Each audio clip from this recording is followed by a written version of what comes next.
In Genesis 50, Joseph outlines an encouraging truth when he says, "You intended to harm me, but God intended it for good to accomplish what is now being done, the saving of many lives." And so God is able to make good come out of and in spite of any evil done by man or the devil. This is Mission 66, an adventure through God's Word. This program is brought to you by TWR in partnership with the Bible teaching ministry of Dr. Luis Sayao. We're currently in the book of Genesis. You can follow along with your downloadable study guide at mission66.org.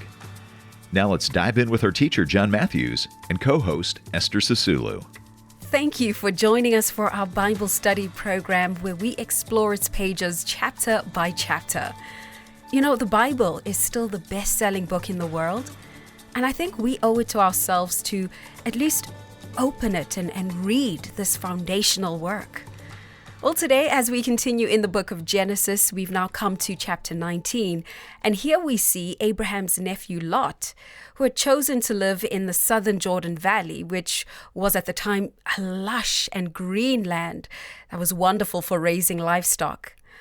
Now, the only problem was that the area he lived in was corrupt, and he didn't seem to mind it so much as long as he prospered financially. And I think, like many of us today, we've become tolerant of evil as long as life goes well for us. Well, today our teacher, John Matthews, will present the theme, Raining Fire.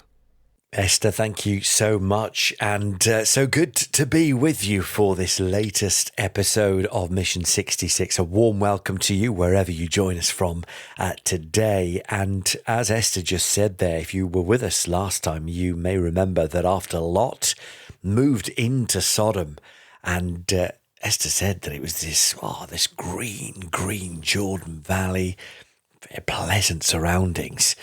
He ended up being kidnapped during this tribal war, and then he had to be rescued by his uncle Abraham.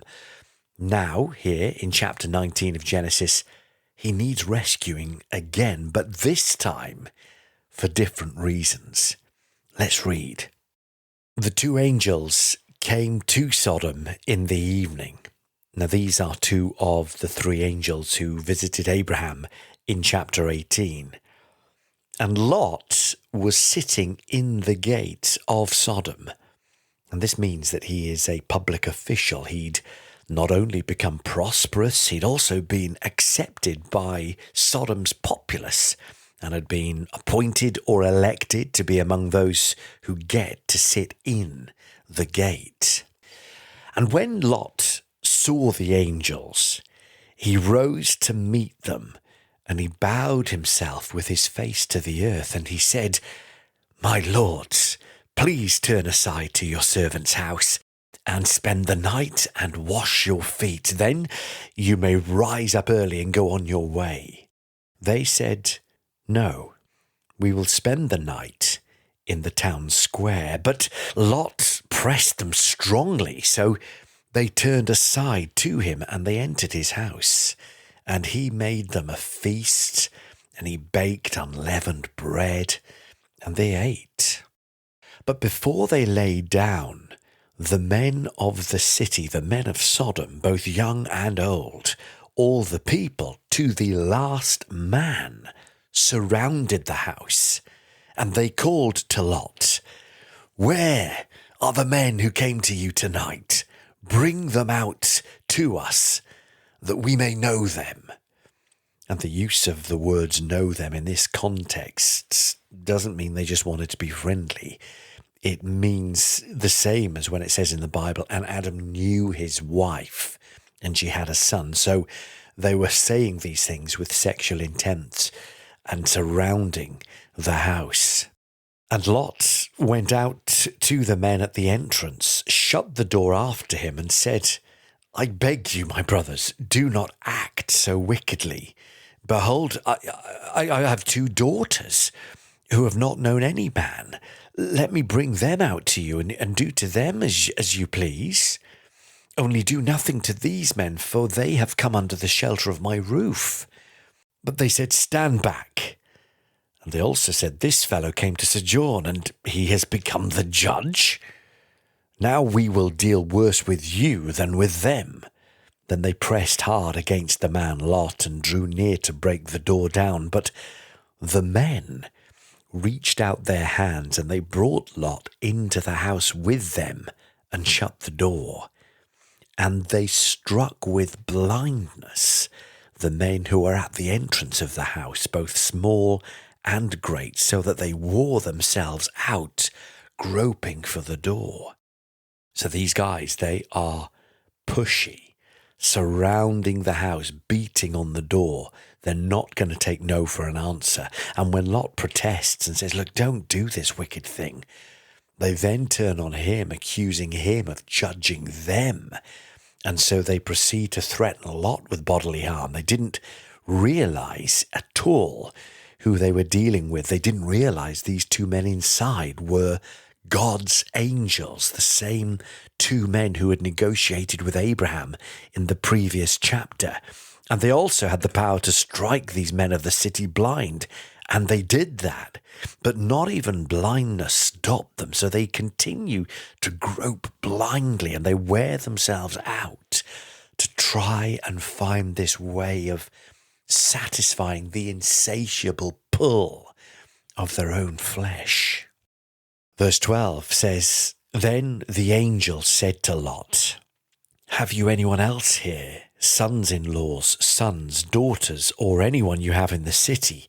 Bring them out of the place, for we are about to destroy this place, because the outcry against its people has become great before the Lord, and the Lord has sent us to destroy it.' So Lot went out, and he said to his sons-in-law who were to marry his daughters, 'Up, get out of this place, for the Lord is about to destroy the city.' But he seemed to his sons-in-laws to be jesting." Now here Lot may have been righteous according to Abraham, but here he is prepared to offer his own two daughters to the mob surrounding the house and beating his door down. And he evidently had talked so infrequently about God that when the time came for him to be really serious about it, his family thought that he was joking. And now, when the angels try to get him to escape with his life, he actually argues with them and resists their help. Take a listen to this. "As morning dawned, the angels urged Lot, saying, 'Up, take your wife and your two daughters who are here, lest you be swept away in the punishment of the city.' But he lingered. So the men seized him and his wife and his two daughters by the hand, the Lord being merciful to him, and they brought him out and set him outside the city. And as they brought them out, one said, 'Escape for your life. Do not look back or stop anywhere in the valley. Escape to the hills, lest you be swept away.' And Lot said to them, 'Oh no, my lords, behold, your servant has found favor in your sight, and you have shown me great kindness in saving my life. But I cannot escape to the hills, lest the disaster overtake me, and I die. Behold, this city is near enough to flee to, and it is a little one. Let me escape there. Is it not a little one? And my life will be saved.' He said to Lot, 'Behold, I grant you this favor also, that I will not overthrow the city of which you have spoken. Escape there quickly, for I can do nothing till you arrive there.' Therefore the name of this city was called Zoar. And so here you have Lot almost having to be dragged out of this doomed city. Verse 23, the sun had risen on the earth when Lot came to Zoar. Then the Lord rained on Sodom and Gomorrah sulfur and fire from the Lord out of heaven. And he overthrew those cities, and all the valley, and all the inhabitants of the cities, and what grew on the ground. But Lot's wife behind him looked back, and she became a pillar of salt. And Abraham went early in the morning to the place where he had stood before the Lord, and he looked down toward Sodom and Gomorrah, and toward all the land of the valley. And he looked, and behold, the smoke of the land went up like the smoke of a furnace. So it was that when God destroyed the cities of the valley, God remembered Abraham and sent Lot out of the midst of the overthrow when he overthrew the cities in which Lot had lived. And so what used to be this lush, green valley full of acres and acres of pasture land was suddenly, overnight, turned into a smoking, rock-salty wilderness near the Dead Sea. And the story does not stop there either, because Lot is now left alone with no wife, and his 2 daughters are miserable. Verse 30 says, Now Lot went up out of Zoar and lived in the hills with his 2 daughters, for he was afraid to live in Zoar. So he lived in a cave with his 2 daughters. And the firstborn said to the younger, Our father is old, and there is not a man on earth to come in to us after the manner of all the earth. Come, let us make our father drink wine, and we will lie with him, that we may preserve offspring from our father. So they made their father drink wine that night. And the firstborn went in and lay with her father. He did not know when she lay down or when she arose. The next day the firstborn said to the younger, Behold, I lay last night with my father. Let us make him drink wine tonight also. Then you go in and lie with him, that we may preserve offspring from our father. So they made their father drink wine that night also. And the younger arose and lay with him, and he did not know when she lay down or when she arose. Thus both the daughters of Lot became pregnant by their father. The firstborn bore a son and called his name Moab. He is the father of the Moabites to this day. The younger also bore a son and called his name Ben-Ammi. He is the father of the Ammonites to this day. And here you have Lot and his family, who had been in Sodom for so long that they were tainted by the evil of society. Even though they didn't do the worst of the sin, enough of it had rubbed off. And so here we have drunkenness and incest, to the point of Lot having children born of his own daughters, which we have to say went on to create havoc for the whole future of Israel, because the Moabites and the Ammonites were continual thorns in the side of Israel throughout the long history of Abraham's descendants. And God allowed it all to happen, which he often does, to allow people to understand and suffer the consequences of their actions. But also perhaps it was to demonstrate that he is always able to get the jump on Satan, no matter how he may try to overthrow God's purposes. We remember that Ruth, the great-grandmother of King David and direct ancestor of Jesus, through the line of Mary, well, she was from Moab. And in Genesis 50, Joseph outlines this encouraging truth when he says, You intended to harm me, but God intended it for good, to accomplish what is now being done, the saving of many lives. And so the wonderful truth, and boy do we need to hear this today, as we are prone to error ourselves, is that God is able to make good come out of, and indeed, in spite of, any evil done by man or the devil.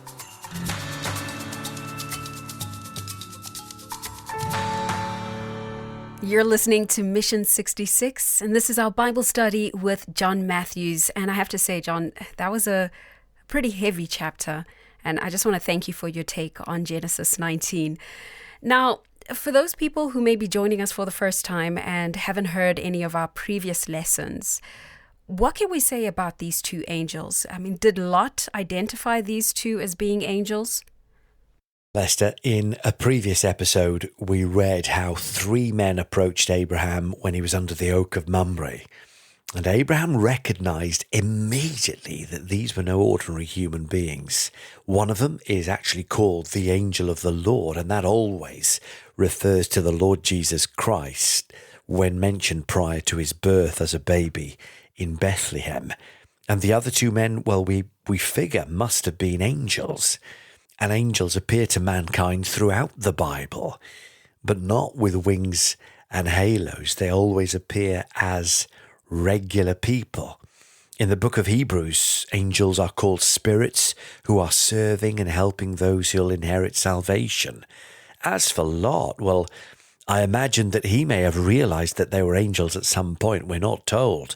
But they demonstrated, didn't they, their supernatural powers by blinding the attackers. And they knew what was about to happen before it happened. And it was they who then made fire rain down on Sodom.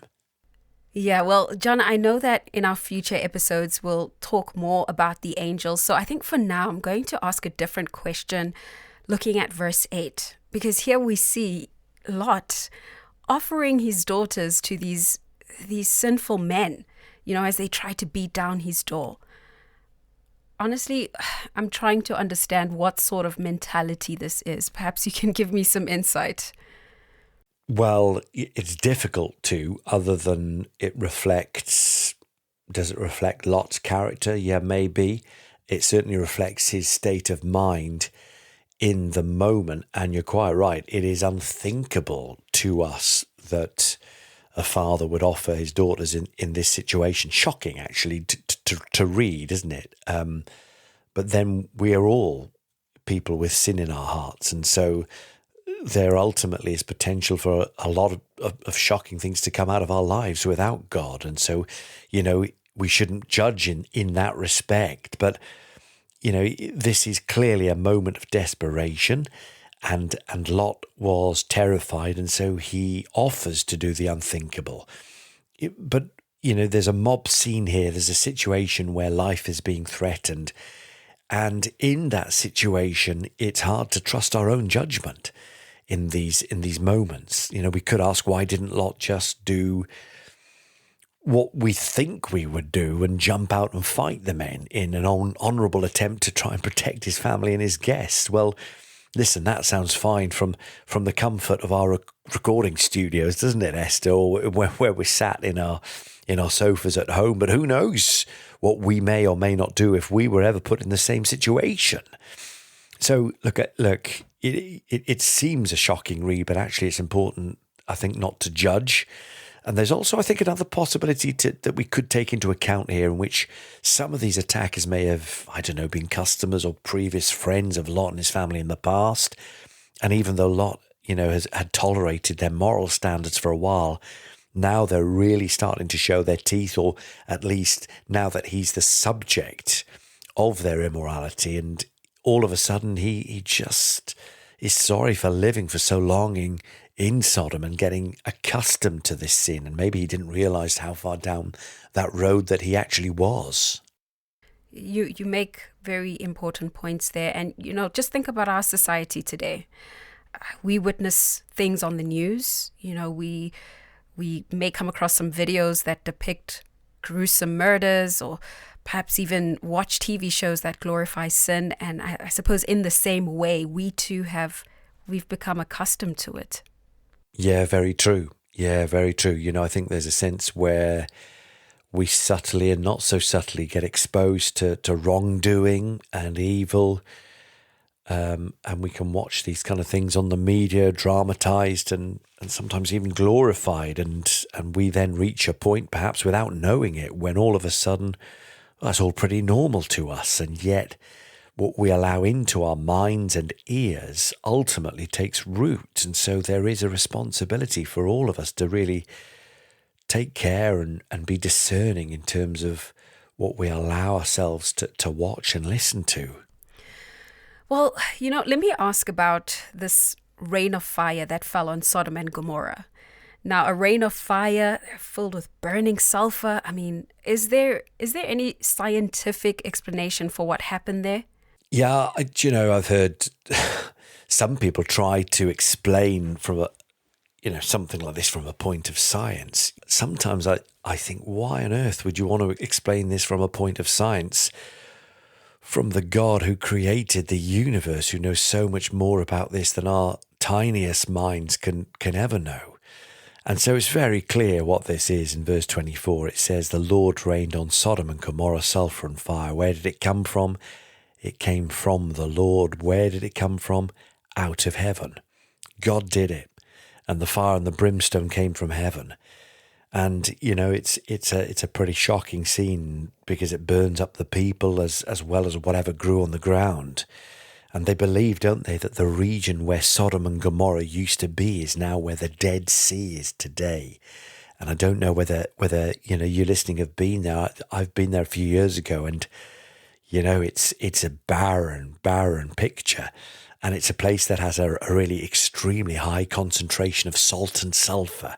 In fact, the Dead Sea itself is so salty that it's impossible to sink. And you wouldn't want to take a mouthful of it because it would make you pretty ill. Your body there would float so easily that you cannot stay submerged, and it's impossible for anything to live in there either. So there is no living life in the Dead Sea. And so, maybe that's surprising as well from a human scientific perspective, but maybe not from God's perspective. Because if you go to some countries, for example, that were bombed during World War II or areas of land, well, that plant life is now thriving today. Not so in this area around the Dead Sea where Sodom used to be. Well, maybe the fact that is barren to this very day remains as a stern and sobering warning of divine judgment. Well, keeping in the vein of divine judgment, I mean, we see Lot's wife who looked back and suddenly became a pillar of salt. What was going on there, John? And again, without the context, your initial thought might be, that's a bit harsh, just a cursory glance over the shoulder and you're turned into a pillar of salt. But again, what we have to have faith in, and what we do have faith in, is that God knows the state of our hearts. He sees right through us. He sees our hearts and our minds. And evidently Lot's wife clearly had second thoughts about leaving Sodom and was thinking about potentially all her possessions, her standard of living, her jewelry, everything that she owned.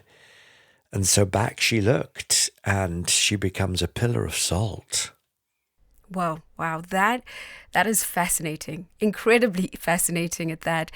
And it now leads me into this last question, John, looking at verse 14, because it says that his daughter's fiancés didn't take Lot seriously. They didn't take him seriously when he was warning them about the coming destruction. I wonder why they didn't think he was being serious. Well, let's put ourselves in their shoes for a moment. You live in this beautiful place that is picturesque. You're wealthy, you're well off. You have everything that life can afford you. And yes, this place is corrupt and it's known, and there's immorality around you. But as we said before, maybe they've just learned to oversee those things, because actually their standard of living is such that they don't mind it, to be honest. And in comes Lot, and maybe they're thinking, you kidding? You really, look how lovely this place is. This has got to be a bit of a joke. Well, there's resonance with their laughter in the story of Noah, who was also laughed at building the ark, but the rains came anyway. Sometimes today people, they don't take God seriously. They don't believe he exists. The Apostle Paul wrote that this would be very common in the last days. So we read the Bible, and there's nothing surprising about that, and that there would be plenty who would mock and scoff and say, even if they believed in some elements of the narrative of faith, they might say, well, we've been hearing about this second coming of Jesus for 2,000 years. Where is he? And that often happens with young people in universities and schools when biblical topics are brought up and faced with so-called human wisdom. Perhaps when you mention God, people scoff and consider it a fairy tale, and perhaps that is one of the devil's ace cards in blinding people. Well, I can, without any doubt, say that there's a lot of takeaways in today's episode. So how should we summarize Genesis 19, John? Yeah, let's do that. And it's an episode today that has shown how God sent angels to rescue Lot from Sodom before it was totally annihilated by the rain of fire. And the men of the city so depraved that they surrounded Lot's house. They tried to rape the two heavenly agents. Lot himself barely escapes the flames. In fact, he pretty much has to be dragged out of his house by the angels. And when the fire comes and falls, it is total destruction. Total destruction of what was, in the moment, an entire green valley. Within a few hours, it was as far from that as could be imagined. Jude wrote that the destruction of Sodom serves as an example for anybody who allows the often subtle downward spiral of sexual immorality to seep into their hearts, minds, and souls unchecked. The Bible reveals to us that God is love. He is love. He doesn't just demonstrate love. He is love. Calvary shows that. But he's also just, and he's righteous. And God cannot stand his perfect law being mocked and rejected. And so this God of love is also a God of justice, and he cannot tolerate those things. And in heaven, the righteous cannot coexist with sin. And so heaven, thank the Lord, is real. But so is hell.